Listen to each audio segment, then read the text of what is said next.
for the treatment of coronary heart disease, primarily aimed at patients in Pakistan that are unable to afford treatment. If we want to look at what this translates into in terms of market numbers, so 56,000 people in Pakistan get stents each year. And what about the almost 200,000 people that are dying due to coronary heart disease every year? That is the untapped market that we're looking to tap into. Almost 73% of people suffering from coronary heart disease are unable to afford the treatment. If you assume that each one of these people is getting one stent only, and that's a very conservative estimate because it's almost always more than one stent. This translates into $98 million market in Pakistan alone. Very conservative number. If you and the stent that we're selling is about 60%, its market price is about 60% as compared to what's out there in the market right now. If you compare our product with some of the leading suppliers or leading manufacturers in the market right now, Medtronic and Terumo being two of them, they have 80% of the market share if put together. You'll see that there's no compromise on quality, so we have all the the relevant authority approvals and the relevant ISO certifications, the CE marking. And when it comes to price, as compared to the two of them that are high, we offer a cost-effective solution. So 60% almost. This is what our distribution model looks like. We are going to through a distribution network, we're going to supply the product to hospitals and clinics that offer the stenting procedure in Pakistan. We're going to give the product to distributors at a subsidized rate, which will then pass it on to the hospitals, whilst keeping a certain commission in the process. Now, even though this is what our distribution network looks like, we don't have to start from scratch, because fortunately we have established effective working relationships with a number of leading cardiac hospitals in Pakistan, including the Armed Forces Institute of Cardiology, the Punjab Institute of Cardiology, the Rawalpindi Institute of Cardiology. In fact, we have already sold stents worth more than $180,000 to some of these hospitals. So we have a certain credibility, traction already established, and rapport. Mustafa. Thank you, Sana. So I'm going to talk about what are we planning, what are our timelines, and the key milestones that we want to achieve. Right now, as Sana mentioned, we have a pilot facility available that has a capacity to produce almost 1,000 stents per annum, which is slow. So we're using bare metal stents that I think you have in the small vessel. And what we want to do is we want to increase, and we want to increase the number of stents that we're kind of developing. We want to scale. Having said that, the bare metal stent market is vanishing. It is diminishing by a very big market. And the next product are drug-eluted stents, which we want to create a manufacturing facility for, and to increase the capacity of production to almost 2,000 stents per annum. At the same time, what we're looking for is we're looking to scale by having a manufacturing facility which is used for development and manufacturing, that is licensed by DRAB Pakistan, that is qualified by every quality assurance process that there is, and international CE marks. At the same time, we have one patent filed with the patent number issued to us, and we're hoping to keep our competitive advantage in the future by using this particular technology in the near future. So the team to come up with is a combination of technology, finance, business, and sales. So I'm Mustafa Saeed, I have experience in business development and a bit of finance. Nabil is looking over our operations and business developments. Saman is looking into our regulations and R&D. Sana looking over marketing. Sidra is looking over sales and distribution, and Dr. Murtaza, who's the CEO of the company, is the actual stuntman, actually. But we have a board of advisors to actually help us in actually identifying these particular methods. So General Imran Majid is the head AFIC, head of cardiology in the Rawalpindi Armed Forces Institute of Cardiology. Dr. Sama Mubarak is an advisor that is helping us identify all government and private regulations. And Shameem Ahmed is helping us, is the CEO of Amson's Pharmaceuticals, help us in identifying the right retail and sales and distribution channels. So looking into our finances quite a bit, our numbers don't primarily start off from a scratch zero. We have sales of close to $180,000 right now.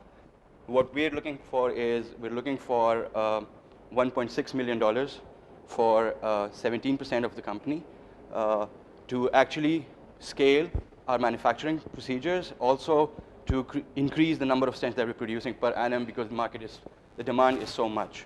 So if we look at the profit and loss statement, all of you might be surprised why is this particular growth rate 3,329%, wow. Okay, so what we have is right now sales of $181,000, but as I mentioned, the bare metal stent market is kind of diminishing. So the number of sales that we're kind of having, even though we don't have a lot of information, a lot of stock available, production facility available, but the market itself is also diminishing, so we want to go into drug-eluting stents and also the patent that we have. In the next 2 years, the manufacturing facility, all the registration procedures, all the quality assurance measures are being set up. In the meanwhile, our marketing team and distribution team will make sure that we create the necessary linkages with distribution channels and have our market set up. And that is where, after 2 years of that particular procedure, that we have enough sales to be done and enough material that we can provide to the market. So looking at that, we're close to breaking even by year 4, mostly by year 3, but by start of year 4. And yeah, so that's pretty much it. What our exit strategy would be primarily to be acquired by a larger company that is there in the market, and we believe that with the traction that we have a very good opportunity that we can tap into. Yeah.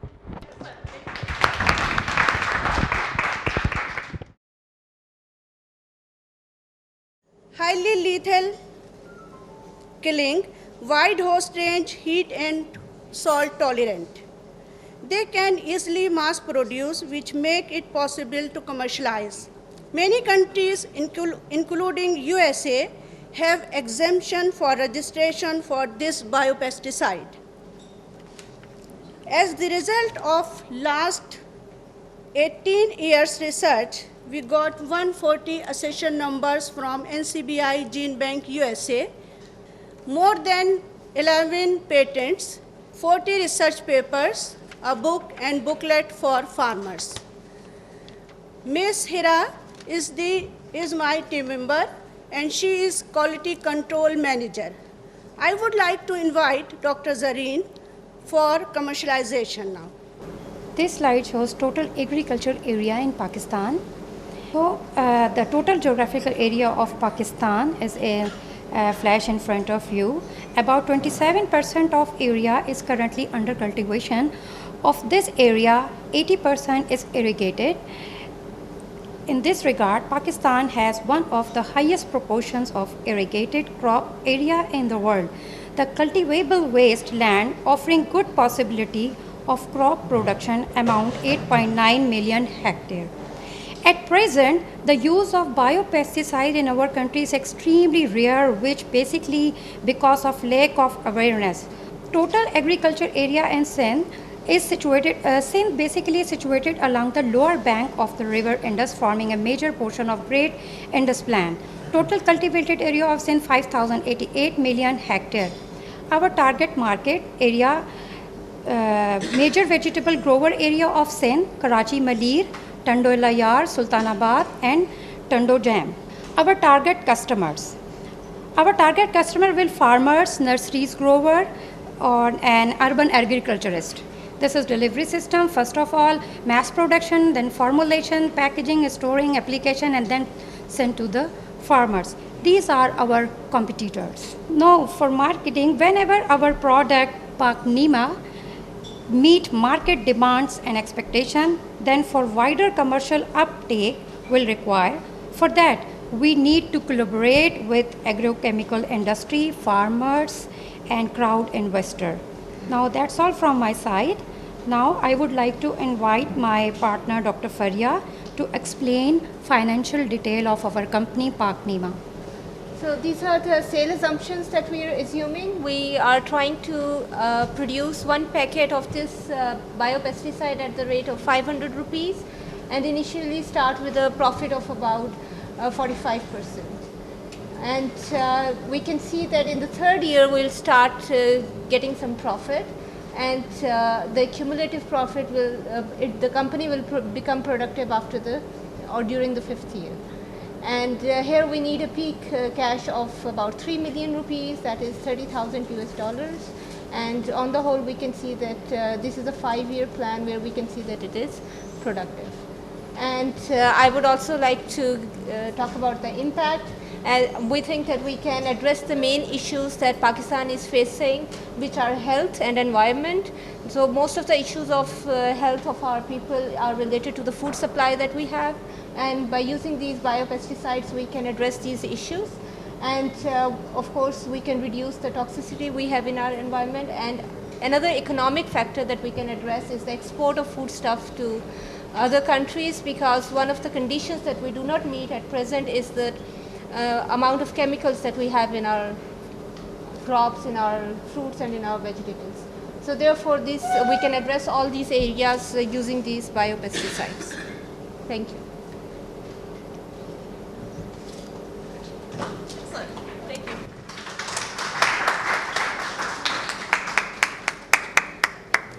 This is Salima Sana Khan, Program Manager of Professional Development Center, NAST. I once again welcome our respected Chief Guest, Chairman, Higher Education Commission of Pakistan, Dr. Mukhtar Ahmed, to the closing session of 5 days workshop on entrepreneurship for engineers and scientists. I would now request our respected Chief Guest to kindly come and distribute certificates among our participants as I announce their names. I would also request Rector NAST to please accompany our Chief Guest, sir.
request Rector Nast to please address the audience. So.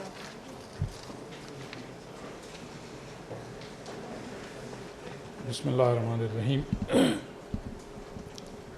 Chairman HEC, Dr. Mukhtar, Dr. Bernard MD,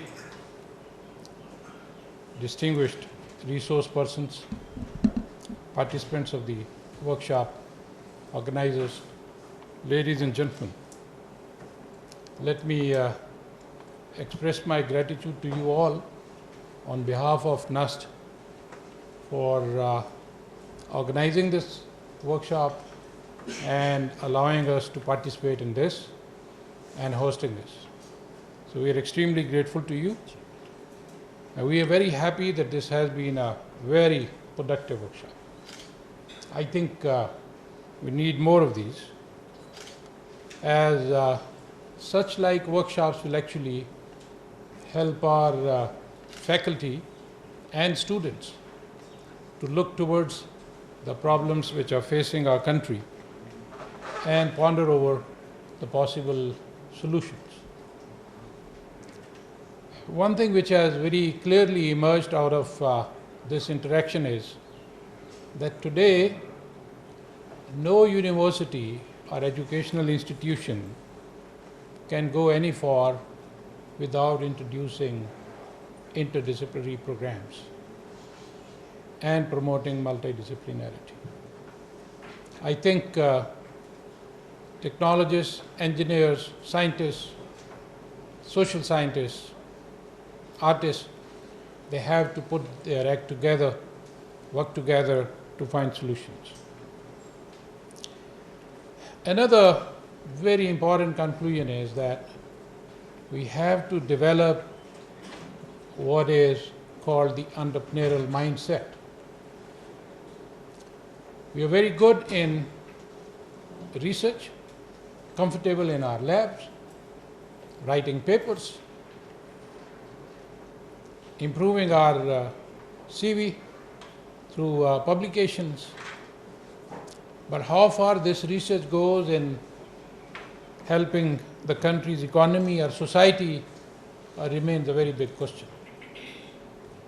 So any knowledge, any technology which cannot find solutions or real life solutions of the society or the country is worthless. And I think this is very important, that the universities are now trying to create the real ecosystem which can help us in the application of knowledge towards our real life problems. And I think we have to create mechanisms to do that. Those mechanisms would be in the form of academic programs, and especially interdisciplinary programs,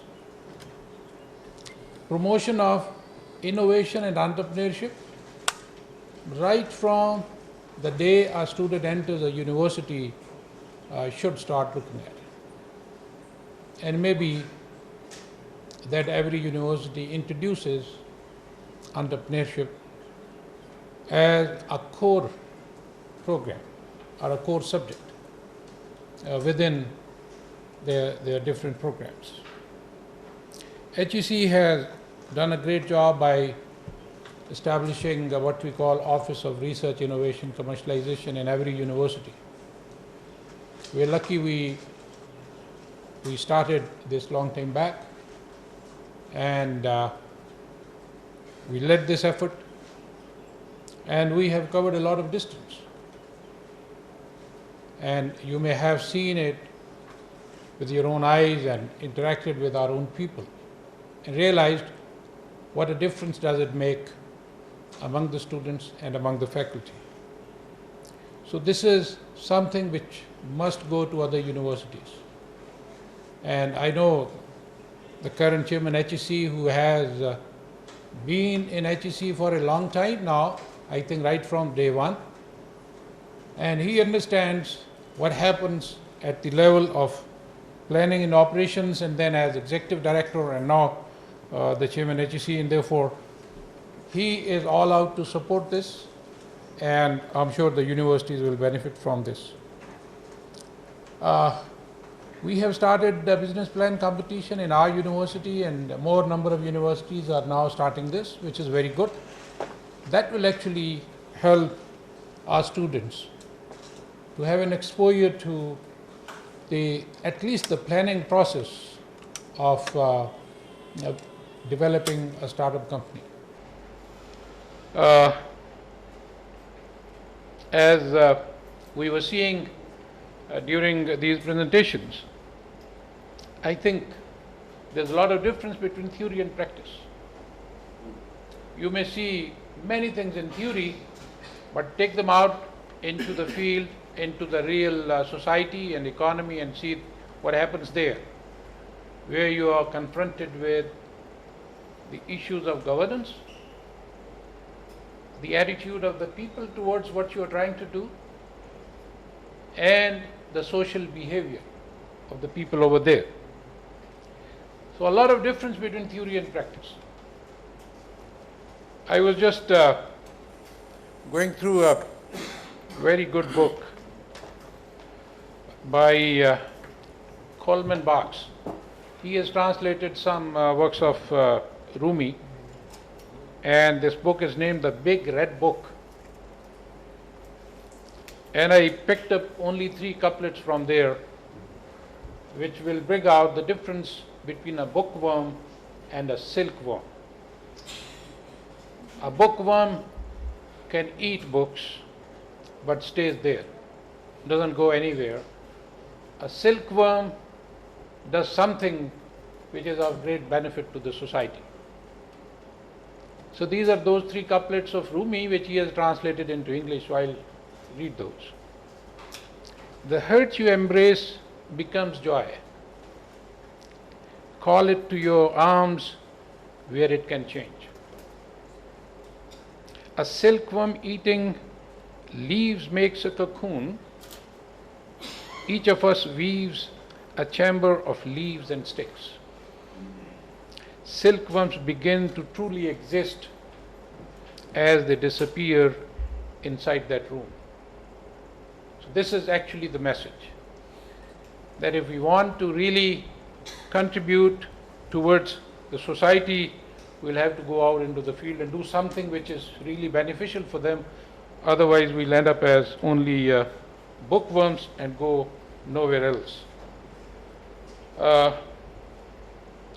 Let me offer from my side and and on behalf of NUST as a whole, that 5 companies that you choose, we are prepared to host them in our incubation center for 6 months free of any charges.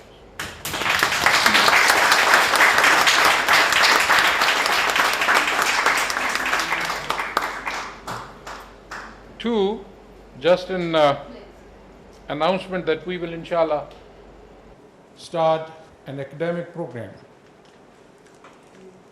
focusing on technology, innovation and entrepreneurship, and this will be a joint program of our technology schools and our business school, and also School of Social Sciences. I'm sure we'll have this workshop now become an annual event, and if that happens, it's going to help all of us tremendously. Thank you very much, ladies and gentlemen. Rector NUST, General Sir, Professor Ahmedi, USNY and Science, colleague from USA side, colleague from Pakistan side, judges especially, and dear students who are the future of Pakistan. Assalamu alaikum and good afternoon. Whatever Rector NUST said, I think I don't have to repeat it. This is what we all want. We have already initiated a program through which we will be making a 4 credit hour course compulsory to all students starting in any level in universities. And those 4 credit hours, they are going to cover 3 basic things which we thought our partners are thinking they are missing in our examination. The basic ethics, the values, the social responsibility, the civic responsibility part, And third, very important parts of social entrepreneurship, our entrepreneurship at that as a whole. And inshallah, very soon we'll be rolling out that program with the help of British Council and other partners. And we are going to blend these non-credit courses to our academic courses so that they should be essential component. Each of our students, doesn't matter which discipline they are studying, if they are business student, if they are engineering student, if they are agriculture student, whatever subject, even social science, they need to know these essential skills which are now required in this world. But anyway, ladies and gentlemen, first of all, let me thank Rector Nas and his team of giving me this opportunity to be here today. And thanks to you, Dr. Ahmadi and USAID and US government and US Embassy, because Chris, I know he's running around for the last so many months, I should say, to organize first this conference in Marriott and now this workshop. And I think this is a wonderful idea, and thank you very much for showing us this also light. And as General Askar Saab said, that it need to be a regular event, and I fully support this thing. Let's have it every year. General Askar was kind, and he has shown some gesture that he's willing to host all those 5, the best presenter or best proposal which are coming. That they will be staying here for next 4 or 5 months, I believe, with you. 6 months, good. Let me from HEC side offer, because I heard the only second last where he was saying $150,000 is required for R&D, and another one said no, we don't need money. That is also good. So whatever they are going to pick, the 5, 6, 3, whatever, which are the best, HEC will pick all the R&D expenses, and we'll pay for that.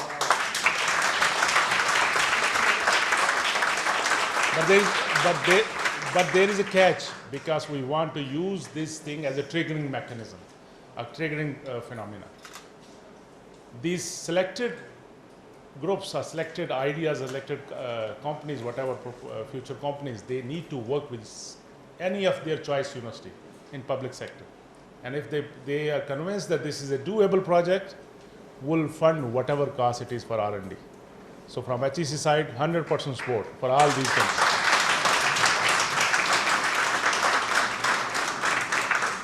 And not only this year, even in future, if you will come up with some good ideas, HEC will make in our system, we'll be working, I was discussing with Dr. Ahmadi and Mr. Chris, that let's develop some mechanism that whoever is coming with a good idea which is going to help solving our social problem, our people problem, we'll give a priority to those proposals and we'll fund them. And this will be our priority, inshallah. With this thought, I must congratulate the young people. I was very impressed to see the kind of energy they have. Dr. Ahmadi, Pakistan is full of energy. The only issue is to directing this energy in the right direction. If they can blast anything, they can build anything. They can do any destructive thing, they can make anything which may be a kind of beacon house for the world. Let's work together, our academia, our government institutions, our partners. Let's direct their energy in the right direction. And let's help these kids, because I was very happy to see that at least